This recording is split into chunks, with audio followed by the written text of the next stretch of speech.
भूत प्रेत ये एक ऐसा विषय है जिसने इस दुनिया में हर किसी को हैरान किया है, डराया है, सस्पेंस में रखा है। ये अज्ञात में छलांग लगाने जैसा है।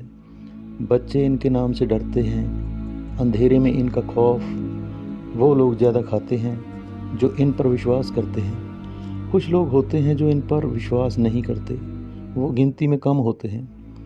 आखिर क्या होते हैं भूत प्रेत, क्या है इनका रहस्य? आइए जानने की कोशिश करते हैं आज के इस एपिसोड में। नमस्कार दोस्तों, मैं हूं आपका दोस्त BH सिंह और आप देख रहे हैं रहस्य संसार।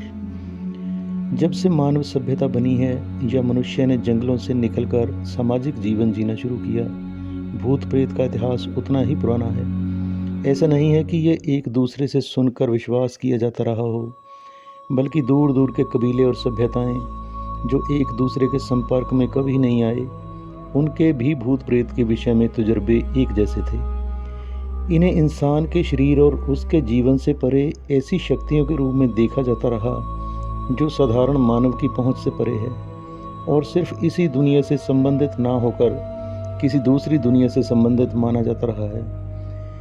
यहाँ ये बात भी उल्लेख में है कि इन्हें सदा परमात्मा या भगवान या रब से भगोड़े माना जाता है और अक्सर विश्वास किया जाता है कि ये भूत प्रेत इत्यादि धार्मिक स्थलों से यानी मंदिर, मस्जिद, गुरुद्वारा से दूर ही रहते हैं।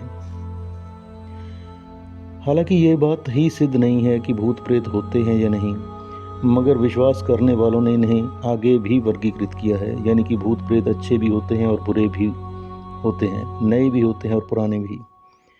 भूत प्रेतों के पास शरीर नहीं होते, यानी जैसे जीवित व्यक्तियों के पास हाड़ मांस के बने स्थूल शरीर होते हैं, पदार्थ के बने शरीर होते हैं, इनके पास वैसा कुछ नहीं होता। इसलिए ये आम हालात में इंसानों को दिखाई नहीं देते, यानी मिस्टर इंडिया ही बने रहते हैं। फिर सवाल ये है कि जब ये पदार्थ के बने ही नहीं हैं तो इनका वजूद कैसे संभव है? इसको ज़रा समझने की कोशिश करते हैं। योग के मुताबिक हमारा शरीर सिर्फ हड्डियों और मांस का वो ढांचा ही नहीं, बल्कि इसके 5 या गहराई में 7 भाग और हैं।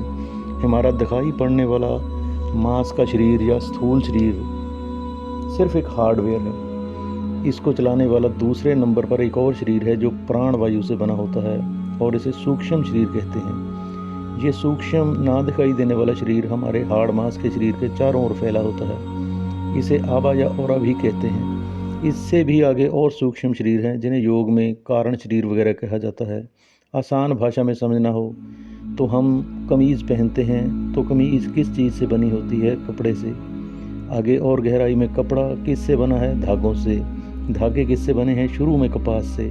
ऐसे ही शरीर का भी सिलसिला है पीछे तक। अब वैसे तो भूत प्रेत बहुत कारणों से बनते हैं, मगर इसको हम एक आसान उदाहरण से समझ लेते हैं कि भूत प्रेत अक्सर वजूद में आते कैसे हैं।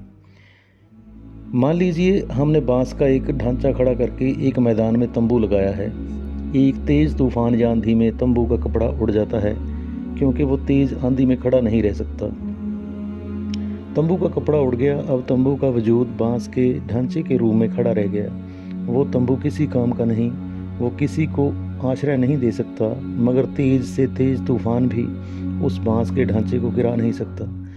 लगभग इसी तरह जब कोई इंसान किसी हादसे का, किसी एक्सीडेंट का शिकार हो जाता है तो कई बार उसका स्थूल शरीर, हाड़ मांस का शरीर इतना क्षतिग्रस्त हो जाता है कि सांस बंद हो जाती है और इस शरीर की, जिसके साथ कि वो इस धरती पर एक नाम से जाना जाता था, एक शक्ल से पहचाना जाता था, उस हार्डवेयर का अंत हो जाता है। मगर तंबू के बांस के ढांचे की तरह सूक्ष्म शरीर जो श्वास या प्राणवायु से बना होता है, उसका वजूद बना रहता है। अब यह कैसी अजीब विडंबना है कि एक शरीर हादसे में बच ही नहीं सकता और दूसरे शरीर यानी सूक्ष्म शरीर का हादसा या दुर्घटना कुछ बिगाड़ ही नहीं सकती। जरूरी नहीं कि हादसा या दुर्घटना, कई बार हत्या की वजह से या बीमारी या ज़रूरत से ज़्यादा लालची जीवन जीने वाले लोग भी शरीर से मोह नहीं छोड़ पाते। नतीजे के तौर पर उनकी एक दूसरी दुनिया शुरू होती है जिसे भूत प्रेतों की दुनिया कहते हैं। इनमें प्राणवायु शरीर नष्ट नहीं होता और ये कहीं भी विचरण के लिए आज़ाद हो जाते हैं, जैसे कि आम लोग मानते हैं। उसके बिल्कुल उलट इनके पास कोई शक्ति नहीं होती और ये किसी भी चीज़ को भोगने के लिए सिर्फ कामना कर सकते हैं और चाहकर भी उसे भोग नहीं सकते। जैसे ये अगर पानी पीना चाहें तो उसे छू नहीं सकते, बल्कि उसमें से गुजर जाते हैं। भूतों और जिंदा लोगों में सिर्फ ये फ़र्क है कि भूतों के पास मजबूत हाड़ मांस का बना शरीर नहीं होता, सिर्फ प्राण शरीर या सूक्ष्म शरीर होता है जो सभी भावनाओं को पैदा करता है। एक जिंदा इंसान के पास ये दोनों शरीर होते हैं। जब किसी जिंदा इंसान में कोई भावना पैदा होती है तो वो पहले सूक्ष्म शरीर में पैदा होती है, जैसे काम भावना, क्रोध की भावना, किसी भी और काम को करने की भावना जो हम रोज़ ज़िंदगी में करते हैं। सूक्ष्म शरीर से ये भावना एक ऑर्डर की तरह हाड़ मांस के शरीर द्वारा आगे क्रियान्वित की जाती है। एक तरह से ये हड्डी मांस का शरीर सूक्ष्म शरीर के लिए नेगेटिव प्लेट का काम करता है। भूत प्रेतों के पास ये शरीर ना होने के कारण इनके सूक्ष्म शरीर में भावनाएं तो पैदा होती हैं, लेकिन ये उन्हें पूरा नहीं कर सकते। कामनाएं पूर्ण ना होने के कारण इनके सूक्ष्म शरीर में आवेश बनता है जो उसे गर्मी से व्याकुल करता है। दिन में ये इतनी भयंकर हो जाती है कि ये सीलन भरी खंडहरों, खो में या अंधेरी जगहों में छिपे रहते हैं। कई बार ये इच्छाएं पूरी करने के लिए किसी जीवित इंसान के शरीर में भी घुस जाते हैं। स्थूल शरीर नष्ट हो जाने के कारण इनके सूक्ष्म शरीर का क्षरण बहुत कम हो जाता है, इसलिए इनकी शेष बची आयु सैकड़ों गुना अधिक हो जाती है और ये हजारों साल इसी योनि में रहते हैं और भटकते रहते हैं। इस पृथ्वी पर पाए जाने वाले हर जीव का एक सूक्ष्म शरीर होता है। ये सिर्फ मनुष्य का ही नहीं, जीव जंतुओं का भी होता है, क्योंकि ये किसी भी जीव के शरीर को चलाने का कुदरत का तरीका है। तो क्या जानवरों के भी भूत प्रेत होते हैं? बहुत से विद्वान और साधक लोग इसका उत्तर हाँ में देते हैं। जी हाँ, मनुष्य ही नहीं, जानवरों, जीव जंतुओं के भी भूत होते हैं। यहाँ तक कि पशु पक्षियों और कीट पतंगों तक के भी भूत होते हैं। ये भी स्पष्ट है कि चुड़ैल, पिशाच, ब्रह्म, राक्षस आदि कोई अलग नहीं होते। ये प्रेत आत्माओं के ही विभिन्न रूपों के नाम हैं। भूत प्रेतों के भी आगे अपने समूह होते हैं। ये भी जोड़ों में रहते हैं, जैसे प्रेत या प्रेतनी, मगर इनमें किसी भी तरह के संबंध नहीं होते और ना ही इनके कोई बच्चे आदि हो सकते हैं। प्रेतों की दुनिया में भी बच्चे होते हैं, मगर जब मर चुके बच्चों के भी भूत ही होते हैं जो अकाल मृत्यु को प्राप्त हो चुके होते हैं। अगर विज्ञान की बात करें तो विज्ञान द्वारा भूतों को साबित करना अब तक तो असंभव है, क्योंकि विज्ञान जिन तरंगों को पकड़ सकता है ये उन तरंगों से भी हजारों गुना सूक्ष्म तरंगों से बने होते हैं। हो सकता है किसी दिन कोई वैज्ञानिक ऐसा कोई यंत्र बनाने में कामयाब हो जाए जो इन तरंगों को पकड़ सके। जितने भी सनातन धर्म में प्रेत शांति के लिए धूप या हवन किए जाते हैं वो वास्तव में एक तरह का विज्ञान ही था और आज भी है, क्योंकि आग, बच, धतूरा, सूरजमुखी के बीजों के हवन और धूप से सूक्ष्म शरीर काफ़ी हद तक नष्ट होता है और लगातार इसे करने से किसी दिवंगत को प्रेत योनि से मुक्ति मिलती है।